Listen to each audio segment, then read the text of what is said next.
And hello, everybody, and welcome to the Breakaway. We are here at Top Shelf Bar and Grill above our beautiful home at Advent Health Center Ice, one of the best hockey bars in town, so make sure to come on down and check it out. Lots to talk about on the show today. After a 14-day hiatus, lots have happened since our first episode. Starting way back on the 18th of September, the Juniors traveled down to Palm Beach to take on the Typhoon for the first time in franchise history. It was also the first ever games played for the Palm Beach organization, and the Juniors gave them quite a welcome to the league. For Elite, it was another offensive explosion. Tampa Bay would score 4 times in the first period, with goals from Bryson, Uhrig, Miles Jackson, Cooper Hunt, and the newest addition of the team, Daniel Yusupov. In his first ever USPHL game, it was more of the same in the second, with the Juniors getting goals from David Irwin and Tyler Curran, while Cooper Hunt would get his second of the game. Tampa Bay would only muster one in the third from Tyler Massendo, but the damage had already been done, and they would secure an 8-1 victory. 14 separate players would score points in that game. Premier, on the other hand, was a little closer. The teams would split goals in the first period, with Tampa's coming from Jack Fleer. Palm Beach would take a 2-1 lead before Tampa scored 2 unanswered from Adam Custable and Tim Ruff. Despite giving up the lead late in the second period, Jack Fleer would score a tremendous overtime winner and would finish the game with 2 goals and an assist. Now on to day 2 of that 2-game set, Elite continued to pound the Typhoon, securing a 4-1 victory with scoring from David Irwin, Tyler Cohen, and Bryson Uhrig, who picked up 2. Again, it was another tight game for Premier, who surrendered their 3-0 lead by allowing 4 unanswered goals, but would battle back to secure a point and would eventually fall in a 5-round shootout, 5-4. Now on to the Southeastern Showcase, which occurred last weekend. It was unfortunately a rough weekend for both teams. Now, it must be said that their schedule was incredibly difficult. Hampton Roads and the Richmond Generals are both programs with championship pedigrees, while the Charlotte Rush won both Elite and Premier National Championships last year in what Dan Kay calls a double dip.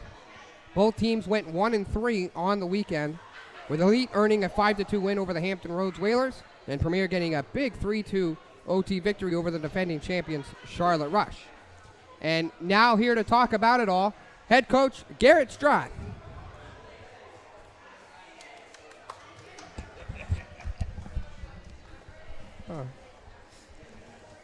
All right. Back at it, episode number 2. Well, lots has happened, as I said, between episodes. Let's talk about better video. Yeah, better video, hopefully. Now let's talk about the showcase. You know, we talked about how hard that schedule was. How hard is it to prepare for such a gauntlet of opponents and so early in the season? Yeah, that's a big key. Is early in the year.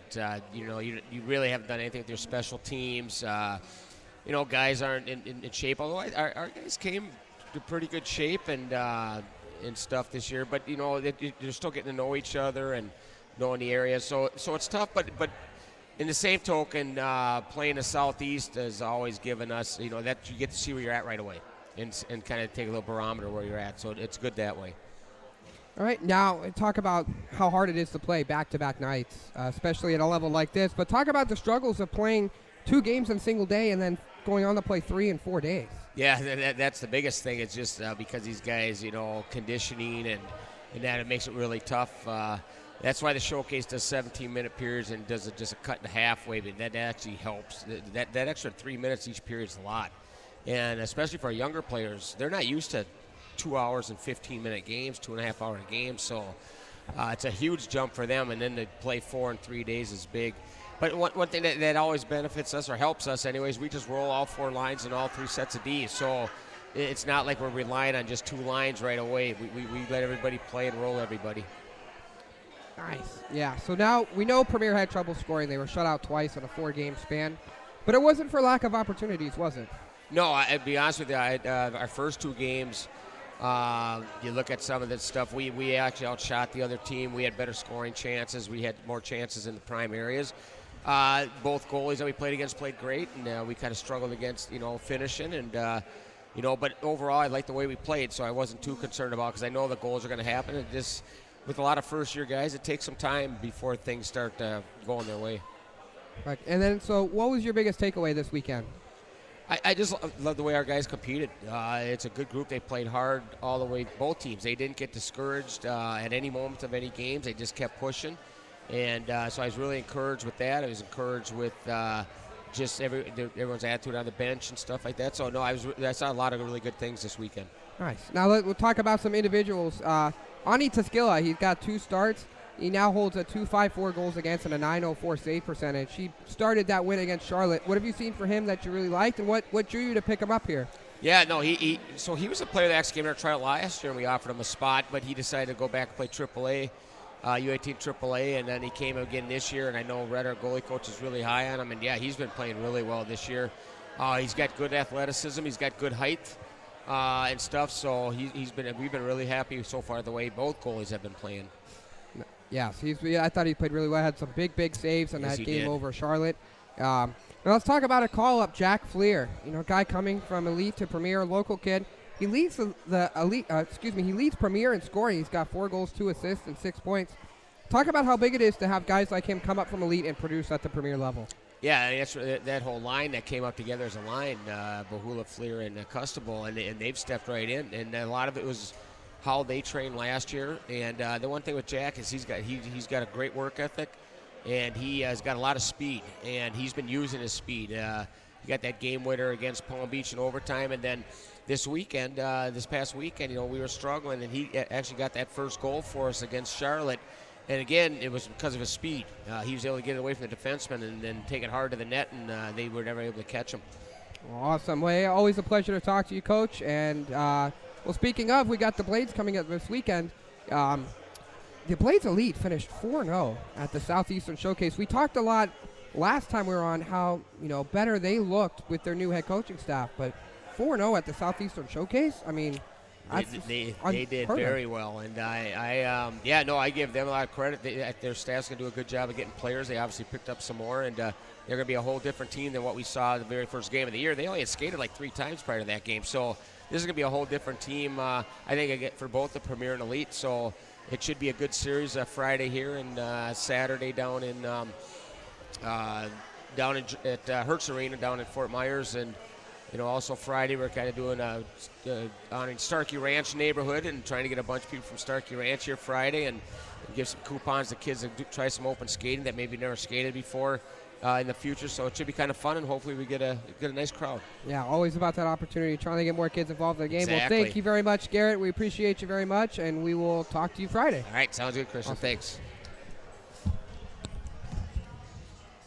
All right. Well, speaking of the leading scorer, Jack Fleer, we're going to have him and Judd Ginther come on as be our guests from the Premier team.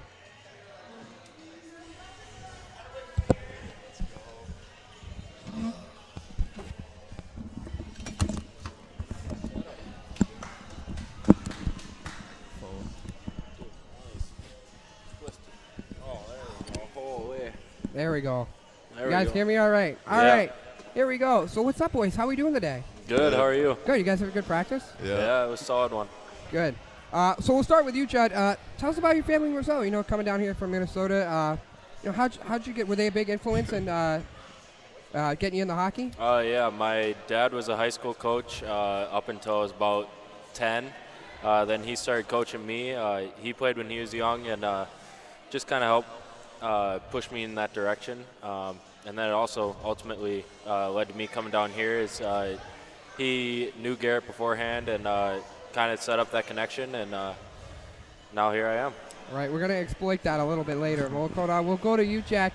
Jack, I know your brother played. Tell us about your family a bit and how you got into hockey and, in Tampa that's not really necessarily a mecca of hockey. Yeah, so I got into hockey because when the Lightning won the Stanley Cup the first time, my brother, my dad was really into it, so he got my brother into it. And then when I came along, I was already there, but when I was growing up, that's what they wanted me to do, so I just did it, and I fell in love with it. That's nice. That's the same time that I got into hockey too. A little bit older than you, but do you have a favorite player on that 04 team? Nah. No. So on the flip side, you grew up playing Minnesota hockey. Tell us about what it is to play hockey in such a state that's enriched and in grind in hockey. Yeah, it was really great. It's really cool to see just how important high school hockey is there. My goal all throughout youth and up into high school was to make that state tournament. I unfortunately fell short, but the rink gets packed at the XL Energy Center. It turns into basically an NHL game. Sweet environment to play in. And just the entire state really loves the game. And then I got to move up to a small town and that was in Richmond hockey, hometown of Dustin Bufflin and all those guys. So it was really cool just to experience all different parts of Minnesota hockey. Now, did you ever play against any of the other Minnesota guys? Yeah, I grew up with Noah and Joey, so played youth hockey with them, and then I played against both Chet Skinner and Jackson Studebaker growing up. Who won? So I'm pretty sure we did. Nice, always a good way. So Jack, just to kind of get back to, the future, present day. You're the leading scorer in Premier thus far. What's the transition been like from elite to Premier, and have you changed anything in your game? So the main thing that I would say I changed in my game was just getting pucks on net. Last year, I guess I was just kind of scared to shoot the puck, or just I didn't want to. I was passing up opportunities. This year, I've decided to throw everything on net, see what happens, and yeah, it's turned out well. Yeah, it has 4 goals in 7 games. It's not a bad start. So I hear you're a video game person. Yeah, I am. Are you Xbox or PlayStation guy? I'm PlayStation. Really? Yeah. You know what? That's funny because I remember coming over to your house one time, and your brother was getting Chell on the Xbox up and running. Yeah, my brother was Xbox. Is he PlayStation. really? What's your favorite game to play? Right now, it's 2K, but it always changes whenever it's COD season. Got to play COD. What's your overall on 2K? It's like a 95 right now, but it just started, so. Sheesh. 95. I think my guy's at like a 74. Boy, I'm slacking. I hear your golf game is fire. Yeah. What's the best golf game you've ever had? My best round is a 67. 67? Yeah. Dad was also a golf coach, so he got me into that. So. Boy, you're just an all-around athletic family. I know, huh? yeah. So, yeah, it's been fun. I also hear you're in the fishing. Yeah. Have you got a chance to kind of fish around here or go look around for fishing spots? Haven't as much as I've wanted to. Kind of pond hopped around where I'm billeting at, but haven't gotten any luck yet. But hopefully that changes soon. All right, so we'll kind of end on a funny one. All right. I want you guys to pick 3 guys on the team. Oh boy. And tell me what their superpowers would be. What their superpowers would be? Beau Cornier would definitely fly, just because that hair would be flapping in the wind. That hair would be flowing behind him. Let's see. Stewie, Jackson Studebaker would be, what's the guy from the Fantastic Four, the stretchy guy? He'd be like that. Right, he's a monster, yeah, too. I mean, yeah. And then Chadwell. Chadwell will probably have some super strength in him. Chadwell. Yeah. Interesting pick. What about you, Jack? What do So you got? I was gonna say super strength, but for Wawa, he's really strong. And then I'd have to say either Bo or Table would be like the Flash with super speed, because they're insanely fast. See that? And I don't know about the third one. Let me see. What about the brains dude? Who's got like the super brains on the team? It'd be Custable as Yeah, well. Table. Really? Custable? Yeah, Table. Nice. Well, thank you guys. It's been a pleasure. We'll hope to have you back on show. Obviously, we'll see you Friday. Anything you're looking forward to in particular to rematch against the Blades? Just looking to come out with the W, that's for sure. I think they'll be about a lot better this time. They've had a lot more practice, so we got to come out prepared. Awesome. Well, thank you guys again. We'll hope to see you back soon. Appreciate it. Thank you. Thank you.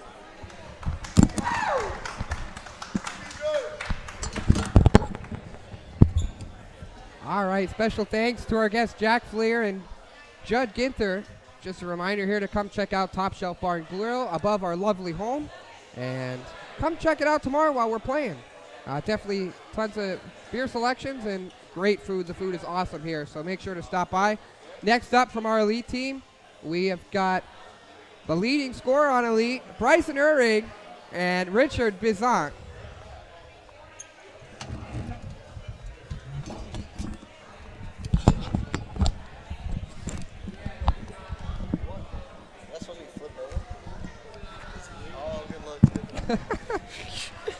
Man, that's been a problem today, that headset. Well, what's going on, boys? How you doing? Not much, pretty good. Good. So we said you're leading elite in score this year, 4 goals and 8 points in just 7 games. What do you attribute to your quick start this year? I'd say training in the off season and gaining a little bit of weight. That boosted confidence, which was my main issue before. So it just made me play the body some more, which gave me more confidence to make plays that I should have been doing sooner. And I'd say that's the key. Now, you like the gym, and I know we like the gym because everybody talks about it. Yes, sir. What's your favorite day at the gym? Probably, I'd have to say chest, triceps, and shoulders. Really? Yeah, it's the See, favorite day. I always assumed that a hockey player would just be nuts about leg day. Because Deadlifts are the most fun for leg day, but it's not overall the best day. So, Richard, I hear you like the beach. Yeah. You have a favorite beach spot here? I know you've lived here for a while. I mean, I've lived in Florida all my life, but Clearwater Beach, probably. Madeira Beach is pretty nice, too. Over by John's Pass. Have you been to, Honeymoon Island? Yeah, I live right over there. Oh, do you really? Yeah, 5-10 minutes out. That's awesome. So, this is a question for the both of you. You know, just talking with them, Florida, not necessarily a hockey mecca, right? It's not the biggest thing down here. Football is really king. What got you guys into hockey, and then what was it like taking it so serious in a place that not a lot of people take it that serious? Can we go for it? All right. I'd say the main reason I got into it, my best friend played, so I'd watch their games for fun. And then my neighbor gave me a free, learn to skate thing, so I tried that out. And I love the challenge of it, because I couldn't even figure out how to stop. I mean, I was learning to skate. So once I got the stopping down, I was in love. And then I went to a Solar Bears game. Dude comes out. I played basketball forever. Dude comes down in the corner and just gets murdered. So I go crazy, and I stand up and I'm like, yo, that's a foul, that's a foul. And they're like, nah, kid, you can do that. This is hockey. And I was like, bet. So then ever since then, I was like, I want to do that. So you like to hit people, is what you're telling us. Yeah. Even though I weighed 80 pounds or 70 pounds back then, but. Yeah, I do. What about you, buddy? I mean, I started at a young age. I was 4. My mom just took me to the rink, took me to the mall. I used to do little laps with my Aunt Danny and my mom, and that's where it all started. And then ever since then, it's just grown out. Now, how long have you played travel hockey? I know you played for the Ice Storm. Yeah. Well, I've played for about 13 years now. A long time. I started when I was 13. And then started travel about a year in at Kissimmee, and then went back to RDV, then to Clearwater, and then to TBJ. Well, you're an O2. Are you an O2? O2, yeah. Yeah, so that's 13 is pretty late. Yeah. That's interesting because a lot of kids start real young. Yeah. So was there any challenges or anything particular as far as that went, like starting so late? Yeah, I mean, when most kids have already played a couple years of travel, I was learning to skate, so I really had to work harder to catch up. But I think that kind of helped because I couldn't ever relax. I couldn't ever take a day off. So I was shooting 500 to 1,000 pucks a day at first, just because I was obsessed trying to catch up to all my buddies, just so I could be on their team to hang out with them. And then it just became an obsession of trying to get better, and it just kept going from there. Took off from there. Yeah. Well, okay. Another thing I hear about you, I hear you like cars. Yes, sir. So, and I've heard your car, and I've heard it from 4 miles away. Oh, yeah. How many cars have you owned? 3. Can you name them? So I had a 2000 Mercury Mountaineer. It was my first car. Then when I turned 16 and got my first job, I bought a 2017 Charger RT. Then when I turned 18, I traded that in and bought a new 2020 Scat. And that's what I got right now. But I was supposed to get a sports bike. Parents wouldn't let me, so I had to get a dirt bike. Got rid of my boat. I bought a boat when I was 12, I think. I've had obsessions. I've gone through it all. You're a big motorsports guy. Yeah. Do you watch any are you big into NASCAR or anything like that, or are you just kind of Not really. I'd rather be driving I'd rather be racing than watching it. But same with hockey. I'd rather be playing. Now, do you have a favorite car in general? It doesn't have to be a car that you've owned. Personally, I really like the ones from the 50s with the big tail fins. Yeah. I've always thought those look sharp. Okay, well, of course the Hellcat Red Eye. But it depends how big we're talking, unlimited money. I don't know, but I'd say imports, BMW 2013 E92 M3 sounds insane. But because Mopar, I gotta go Hellcat Red Eye. I mean, Charger. I have to admit, as interesting as it sounds, it's all kind of Chinese. Just to say, I like how cars look, but beyond that, I have no idea what you're talking about. So Richard, I hear you played in a cool tournament in Chicago when Yeah. you were on. Take us through that a little bit. How cool was that? It was back in, I want to say Mites or Squirts. I want to say there was a little tournament team ran by the coach that I first started out with. His name's TA out of Ellington for the Flames. It was called the Honey Badgers. We went up to Chicago, and we weren't really expected to do that well, and we ended up, coming home, taking the trophy home. Anybody give you guys crap that you were a team from Florida playing in Chicago? It's always.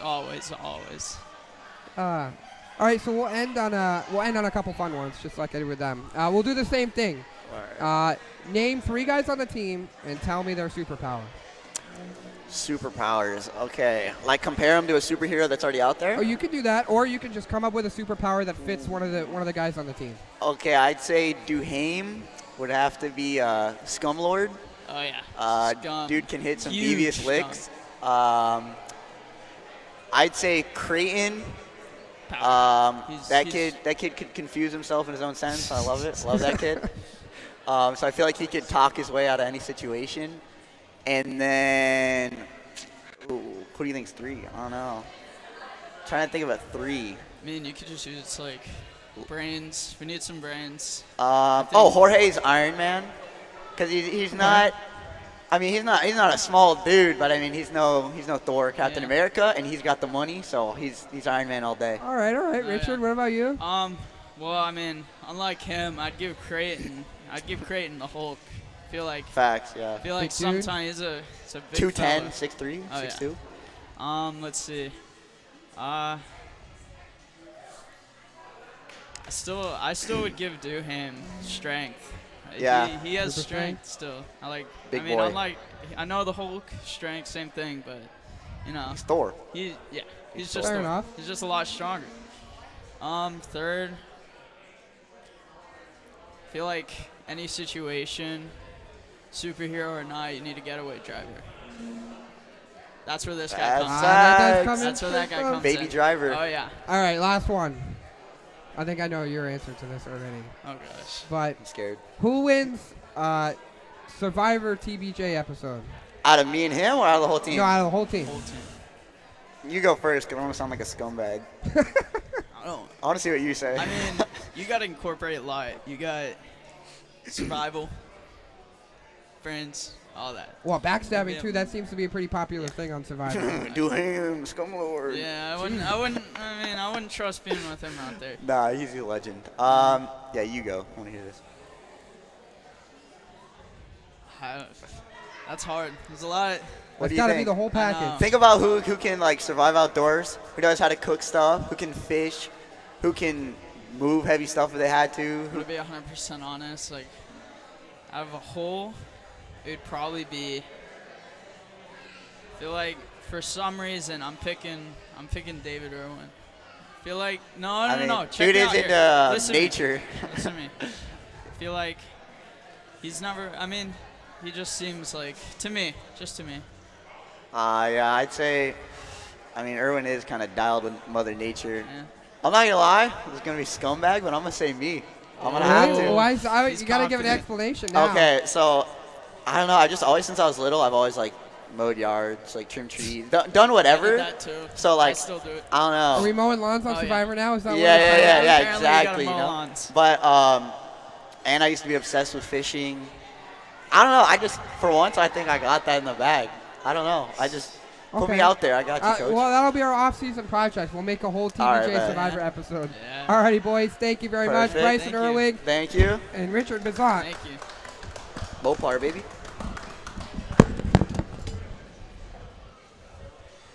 All righty, that'll wrap up our show for this week. I'm Christian Adams. On behalf of our guest, Garrett Strot, Jack Fleer, Judd Ginther, Richard Biszant, and Bryson Uhrig, want to say thank you for tuning in. Don't forget our game tomorrow night, Elite at 5:30, premiere at 8:15, Starkey Ranch night against the Florida Junior Blades. It can all be found on My Hockey TV. And thank you very much. You have a great rest of your evening.